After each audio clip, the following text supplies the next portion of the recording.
AP assembly వేదికగా NDA కూటమి power packed plan సిద్ధం చేసింది. Chandrababu mark administration, Pawan Kalyan speech తో ఎమ్మెల్యేలకు దిశానిర్దేశం చేశారు. వచ్చే 15 ఏళ్లు తమదే పాలనని గట్టిగా ఫిక్స్ చేసిన కూటమి నేతలు విపక్షాల ట్రాప్ లో పడవద్దని హెచ్చరించారు.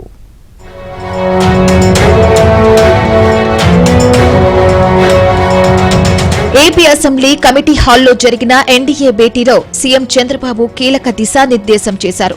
గత 20 నెలలుగా ఢిల్లీ పెద్దలతోనూ పవన్ కళ్యాణ్ తోనూ ఎక్కడా చిన్న పొరపచ్చాలు లేకుండా ముందుకు సాగుతున్నామని, ఇదే ఐక్యతను నియోజకవర్గ స్థాయిలోనూ ఎమ్మెల్యేలు ప్రదర్శించాలని స్పష్టం చేశారు. రాబోయే 15 ఏళ్లు కూటమి పాలనే లక్ష్యంగా అందరూ కలిసికట్టుగా పనిచేయాలని పిలుపునిచ్చారు.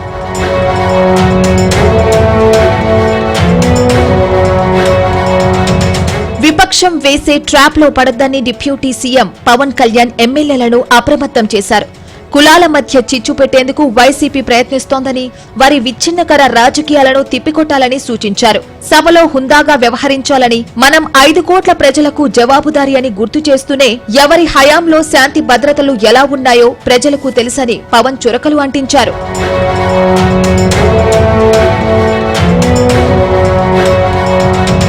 అసెంబ్లీలో మైక్ దొరికితే ఆవు కథలు చెప్పొద్దని, 7 నిమిషాల్లోనే విషయం ముగించాలని చంద్రబాబు ఎమ్మెల్యేలకు స్వీట్ వార్నింగ్ ఇచ్చారు.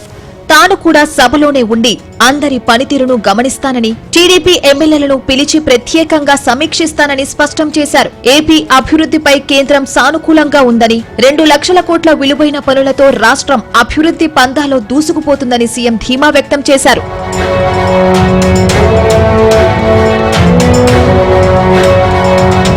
ఎమ్మెల్యేల మధ్య సమన్వయం కోసం మంత్రి లోకేష్ సరికొత్త డిన్నర్ ప్లాన్ చేశారు. ప్రతిరోజు సాయంత్రం ఒక జిల్లా ఎమ్మెల్యేలు వారి కుటుంబ సభ్యులతో కలిసి లోకేష్ తో సమావేశం కానున్నారు.